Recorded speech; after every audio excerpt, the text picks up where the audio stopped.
성도님들 복 많이 받으시기 바랍니다. 어우, 분위기가 싸늘한 게 아니라 분위기가 좋으네요. 네, 갑자기 웬 복 하시는 분들도 계실 것입니다. 오늘은 복에 대해서 설명을 나누려 하기 때문입니다.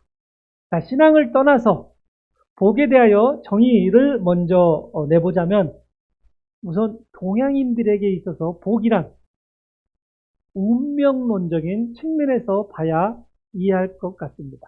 이해가 될 것 같습니다. 왜냐하면 우리가 사용하는 말 중에 운수라든가 행운이라든가 하는 용어들이 모두 복이라는 관념을 부여하고 사용하고 있기 때문에 그렇습니다. 다른 한편으로는 불교 사상에서 접목되어 복을 인과 응보의 관념을 가지고 이해하려는 측면도 있습니다. 복을 인간 자신이 선한 행위의 공덕에 대한 보상물로 보는 견해가 있기 때문인 것 같습니다. 자, 그러면 서양인들에게 있어서 복이란 행운의 여신으로부터 주어지는 것이라고 생각하는 측면과 자신의 노력으로 만들어지는 결과라고 생각하는 인본주의적 발상을 가지고 있다고 저는 생각합니다. 아마도 공통적으로 신앙을 떠나서 일반적인 사람들이 생각하는 복은 대략적으로 물질적인 복, 건강한 복, 권력을 가지는 복. 남자는 다 무시하고 일단 아름다운 아내를 맞이하는 복. 여자는 다 무시하고 흠잡을 데가 전혀 없는 완벽한 남편을 만나는 복. 부모는 똑똑하고 만능적인 재주를 가진 자녀를 두는 복. 자녀는 내가 하고 싶은 것, 하고 싶은 것을 마음대로 해줄 수 있는 소위 재산을 측정할 수 없을 정도로 부를 소유한 부모로부터 태어나는 것을 진정한 복받는 사람이라 말할 것입니다. 다들 금수저로 태어났기를 원했을 것입니다. 즉 남들보다 조금이라도 더 가진 것을 세상에서는 복이라 할 수 있다는 것입니다. 그러면 신앙인들에게 있어 복이란, 성경에서 복이란, 하나님께서 정의하시는 복이란 과연 무엇이겠습니까? 그렇게 받고 싶은 복을 받기 전 오늘의 본문 1절에서 3절 말씀에 하나님께서는 복을 받을 수 있는 기준을 다음과 같이 정의해 주셨습니다. 제가 다시 한번 읽어드리도록 하겠습니다. 경건치 아니한 자들의 계획대로 걷지 아니하고 죄인들의 길에 서지 아니하며 조롱하는 자들의 자리에 앉지 아니하는 사람은 복이 있나니 그는 주의 율법을 기뻐하며 그분의 율법을 밤낮으로 묵상하는도다. 그는 물 있는 강가에 심은 나무 곧 제철에 열매를 맺는 나무 같으며 그의 잎사귀 또한 시들지 아니하리로다. 그가 하는 것은 무엇이든 형통하리로다. 자, 화면을 보시면 본문 1절을 제가 부가 설명을 좀 해드리겠습니다. 본문 1절에 경건치 아니한 자들의 계획대로 걷지 아니하고란 말씀은 죄가 많은 자로서 하나님 앞에서 의로운 행위를 하지 아니한 사람을 의미하는 것입니다. 또한 하나님의 뜻을 떠나 인간의 자의적인 행동으로 말미암는 삶을 살아가는 사람들을 의미합니다. 이는 어떠한 표현을 사용해서라도 하나님의 존재를 부정하거나 어떠한 방법을 통해서라도 하나님의 자녀들을 유혹하여 하나님과의 관계가 멀어지게 하려는 모든 자들을 말합니다. 또한 스스로 성경을 자의로 해석하거나 자신의 뜻에 말씀을 맞춰 신앙생활을 하려는 거짓 신앙인들을 지칭하는 것입니다. 자, 두 번째, 죄인들의 길에 서지 아니하며. 이 문구에서 나오는 죄인은 하나님의 말씀에서 어긋난 사람들을 의미합니다. 즉 죄인들과 거리를 멀게 하여 하나님께서 제시한 말씀에 중점을 두고 자신의 소견을 말씀에 근거하여 살아가는 것을 지칭합니다. 자, 세 번째로 조롱하는 자들의 자리에 앉지 아니하는 사람이라 했습니다. 조롱하는 자들이란 하나님을 모욕하는 자들을 말합니다. 일반적으로 굉장히 심각한 죄를 짓고 있는 자들입니다. 이는 기본적인 성향으로서 타락한 인간이 하나님을 떠나 자신의 길로 가려는 의미를 의미합니다. 저는 생각보다 하나님으로부터 복받는 것이 그리 어렵지 않다는 덜 떨어진 생각을 해보았습니다. 제 덜 떨어진 생각에도 제가 복받기에 조금 걸리는 부분이 있다는 것을 깨닫게 됩니다. 죄인이 되지 않기 위해 부단히 노력은 하고 있지만 나 자신의 생각과 계획이 먼저일 때가 왕왕 있기 때문입니다. 성도님들은 어떻게 사십니까? 나는 복받을 자격이 충분히 된다고 생각하며 사십니까? 아니면 조금 더 노력해야겠다는 생각을 가지고 사십니까?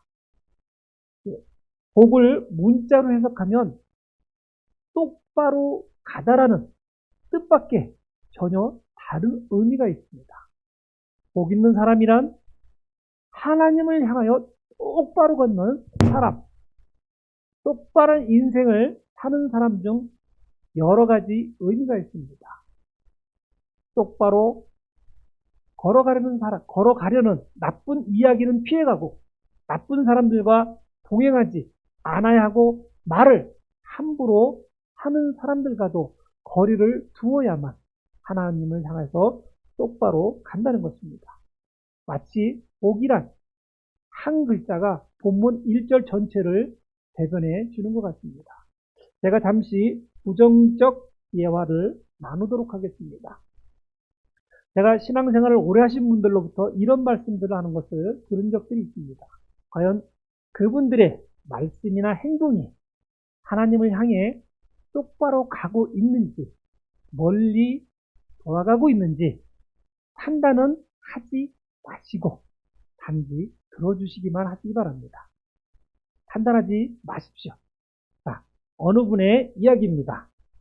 나는 오랜 시간 동안 교회에서 섬기고 봉사하며 예수를 잘 섬겼기 때문에 그 결과로 이제 장로도 되었고, 아니 조금씩 쉬면서 여행도 하고 새벽 예배도 피곤하면 건너뛰며 자유스러운 신앙생활을 하고 싶다는 말씀을 들은 적이 있습니다. 자, 다른 하나는 나는 예수를 너무 사랑해서 그동안 오랜 시간 동안 열심히 교회 생활을 했는데 아무개 집사 때문에 별로 마음이 내키지 않아서 저 집사가 다른 교회를 갈 때까지 이제 대충 교회에 생활하려고 한다는 말씀도 들어본 적이 있습니다. 또 다른 하나는 새로운 목사의 설교가 그저 그렇고 그가 하고자 하는 목회 방침이 나하고는 거리가 멀어서 당분간 저 목사가 나갈 때까지 멀찌감치 떨어져서 관망이나 하고 그러다가 도저히 안 될 것 같으면 다른 교회로 갈 거라는 말씀을 들어본 적도 있습니다.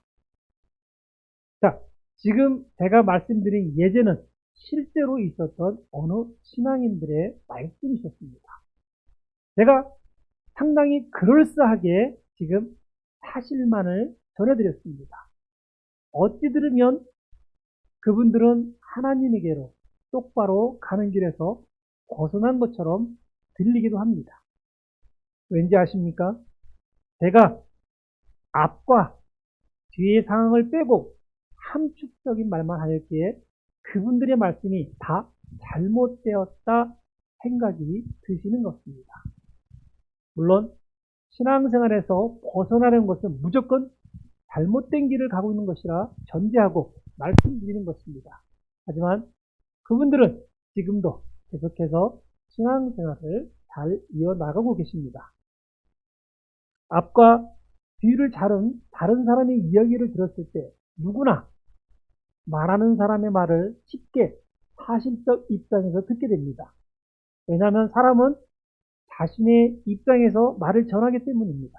그리고 남을 비방하거나 칭찬하는 말과 관계없이 나와 좋은 관계가 있는 분들은 나의 말씀에 일반적으로, 전적으로 공감하기 때문입니다. 바로 이것이 우리가 알게 모르게 짓는 죄입니다. 사람들을 하나님에게로 똑바로 가게 하지 못하게 만드는 죄인 것입니다. 비록 우리가 상대방을 걱정하는 마음에서 또는 상대방을 배려하는 마음에서 말을 했다 하여도 같은 것입니다. 내가 남을 하나님에게로 가는 길을 돌아가게 했거나 나 스스로 하나님에게 가는 길을 돌아가는 것은 똑같은 죄라는 것입니다. 하나님이 보시기에 분명 이는 죄라는 것입니다. 제가 말씀드리고자 하는 것이 여기 있습니다. 신앙생활에서 서로 상처가 되는 말을 가능하면 적게 하자는 것입니다. 설사 그런 말을 들었다 해도 무시하도록 스스로 노력을 하자는 것입니다. 오늘 본문에 복 주시려는 하나님 말씀과 지적에 따르자는 것입니다. 왜냐하면 정작 어떠한 말을 푸념 삼아 했던, 장난 삼아 했던, 진짜 의도한 마음으로 했던 이 말을 한 후 다시 확대 해석돼서 되돌아 자신의 말이 타인에게 전달되었을 때 이 말을 듣게 된 사람은 말로 표현하기 힘든 상황이 올 수가 있습니다. 그 힘든 상황이 결국 하나님을 향하여 똑바로 가고 있는 한 사람의 신앙의 길을 방향이 바뀌게 하거나 중단하게끔 만들 수도 있다는 것입니다. 다시 한번 본문 1절을 제가 읽어보겠습니다. 경건치 아니한 자들의 계획대로 걷지 아니하고 죄인들의 길에 서지 아니하며 조롱하는 자들의 자리에 앉지 아니하는 사람은 복이 있나니. 이 말씀을 성도님들 마음속 깊이 인치시기를 희망합니다. 우리 성도님들 모두가 하나님으로부터 복을 받기를 희망합니다. 그리고 그 복의 길에서 인생의 마지막까지 하나님의 선상에서 벗어나지 않기를 또한 희망합니다. 복 받는 것이 중요하지만 너무 복 받는 것에 집착하시면 기복신앙에 빠질 수 있는 위험도 분명 있다는 것을 아실 겁니다. 또한 과거에 많은 목회자들과 교회가 기독교를 마치 기복신앙 종교로 오해하게 한 적도 꽤 많았습니다. 요한복음 15장 7절 말씀입니다. 너희가 내 안에 거하고 내 말들이 너희 안에 거하면 너희가 원하는 바를 구하라. 그러면 그것이 너희에게 이루어지리라.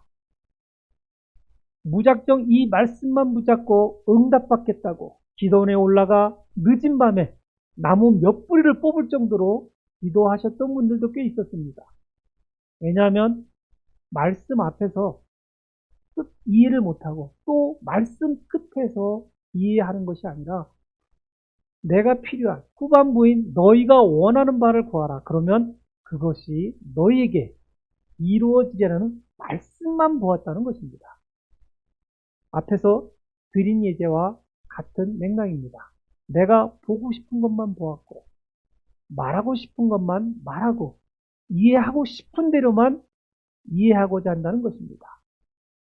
앞뒤의 내용은 없고 오로지 내가 원하는 것만 골라 성경을 보고 있다는 것입니다. 우리 성도님들은 무엇을 눈치채셨습니까? 이 말씀에서 중요한 부분은 뒷부분이 아니라 바로 앞부분입니다. 너희가 내 안에 거하고 내 말들이 너희 안에 거하면 이 말씀이 중요한 것입니다. 다시 말씀드리자면 하나님은 우리에게 복 주시는 것을 매우 기뻐하십니다. 하지만 우리의 뜻대로가 아니라 하나님의 뜻대로 구할 때만 복을 주신다는 것입니다. 하나님의 뜻에 맞지 않는 기도나 행위는 결코 하나님으로부터 그 어떠한 것도 주어지지가 않을 것입니다. 또 다른 구절은 어떤 사업을 하시던 사업체라면 어디든 붙어 있습니다.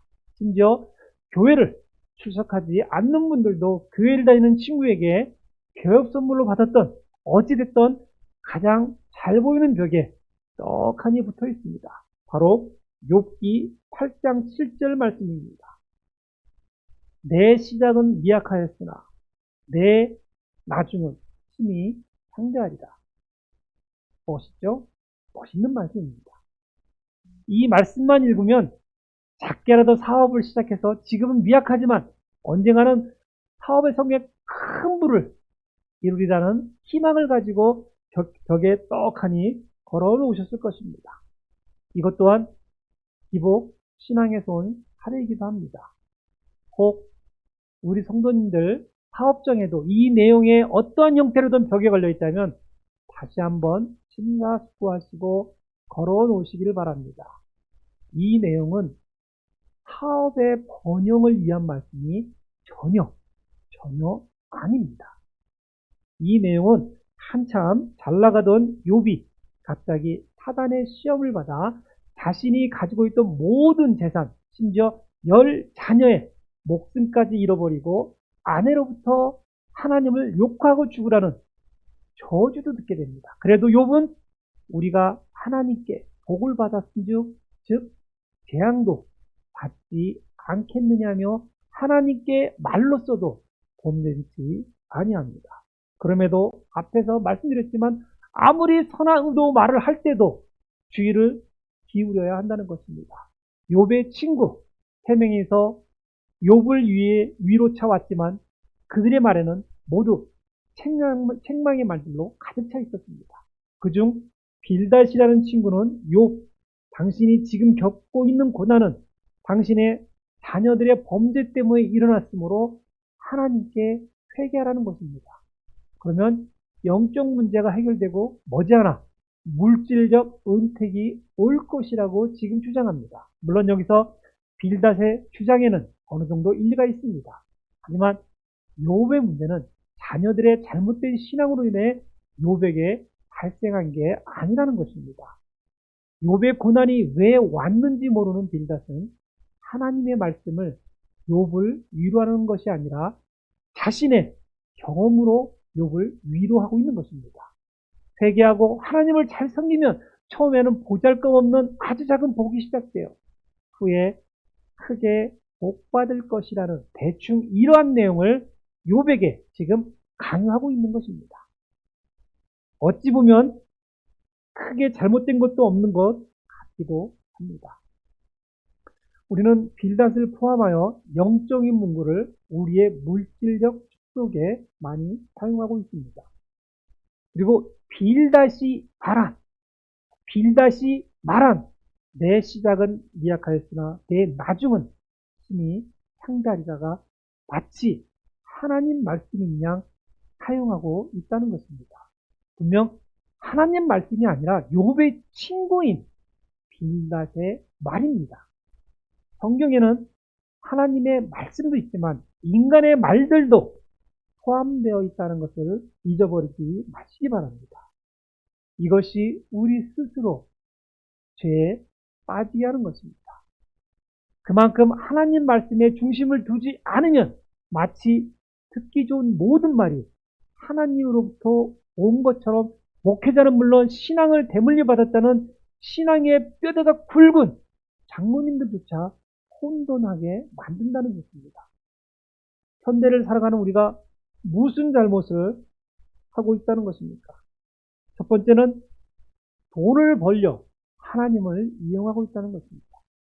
두 번째는 성경을 제대로 읽지 않아 하나님 말씀인지 사람의 말인지조차 분간하지 못하며 사용하고 있다는 것입니다.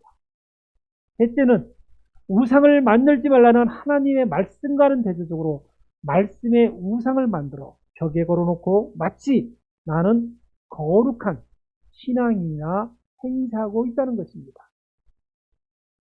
복을 받되 하나님으로부터만 받자고 지금 말씀드리는 것입니다. 우리도 모르게 우리의 삶을 같이 하고 있는 기복신앙과 미신을 저 멀리 던져 버리라고 말씀드리고 있는 것입니다. 이들은 우리가 똑바른 가른 길을 굽어지게 하고 다른 길로 가게 만드는 원인이 되기 때문입니다. 다시 한번 오늘 본문을 읽어드리겠습니다. 경건치 아니한 자들의 계획대로 걷지 아니하고 죄인들의 길에 서지 아니하며 조롱하는 자들의 자리에 앉지 아니하는 사람은 복이 있나니 그는 주의 율법을 기뻐하며 그분의 율법을 밤낮으로 묵상하는도다. 그는 물 있는 강가에 심은 나무 곧 제철에 열매를 맺는 나무 같으며 그의 잎사귀 또한 시들지 아니하리로다. 그가 하는 것은 무엇이든지 형통하리로다. 지금까지 겨우 본문 1절에 대해서만 말씀을 나눴습니다. 우리가 어디에 있어야 하며 우리가 무엇을 해야 하며 우리가 어떻게 행하여야 하는가를 잘 모르기 때문이라 재차 말씀드립니다. 우리가 주장하는 것이 전적으로 옳을 수도 아닐 수도 있다 말씀드리는 것입니다. 사실 오늘 본문 1절을 잘 이해하고 계시다면 2절과 3절의 말씀은 순리대로 받아들이셔도 무방합니다. 본문 제1절을 아주 쉽게 재설명하자면 하나님께서 제시하신 삶의 길을 똑바로 걸어가는 것 자체가 복을 받는 길이며 오로지 그 길만이 복을 받을 수 있는 길이라는 것입니다. 똑바로 가기 위해서는 주야로 하나님의 말씀을 읽고 또 읽고 묵상하고 또 묵상하고 마음속에 새기는 것입니다. 여기서 또 곡해하시면 안 됩니다. 24시간 어떻게 그리할 수 있냐고 저에게 따지시거나 물으시면 아니 됩니다. 이는 항상 모든 일에 있어 나의 생각 또는 의지보다 하나님의 말씀을 먼저 또 올리시라는 것입니다. 하나님 말씀이 세상을 사는 지혜로 여기라는 것입니다. 그러면 하나님은 항상 우리 곁에 계시면서 우리의 모든 삶 속에서 결코 기쁨과 행복을 놓지 않도록 우리의 길을 앞서 고든 길로 만들어 놓으시겠다는 하나님의 의지이자 우리에게 주시는 거룩하신 하나님의 약속이신 것입니다. 우리의 신앙생활 선상에는 평탄한 길만 갈 수 있다는 것입니다. 그 평탄한 길은 섬김의 고속도로, 봉사의 고속도로, 나누는 고속도로로서 하나님의 나라에 연결되어 있다는 것입니다. 성도님들에게 있어서 신앙의 본질은 무엇입니까? 왜 신앙생활 하십니까? 기독교는 깨달음을 위한 종교도 아닙니다. 그렇다고 선한 일을 해서 천국 가는 종교도 아닙니다. 기독교는 하나님의 말씀을 품고 하나님 말씀대로 순종하며 사는 종교입니다.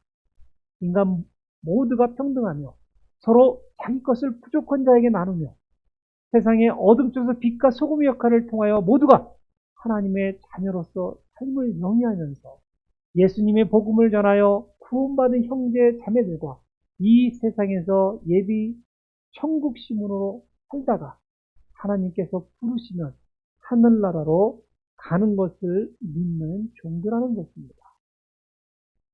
또는 종교적 삶의 길이라 말씀드릴 수 있습니다. 저는 이 길이 하나님께서 오늘 우리들에게 주시는 하늘로 향한 고속도로라 믿고 있습니다.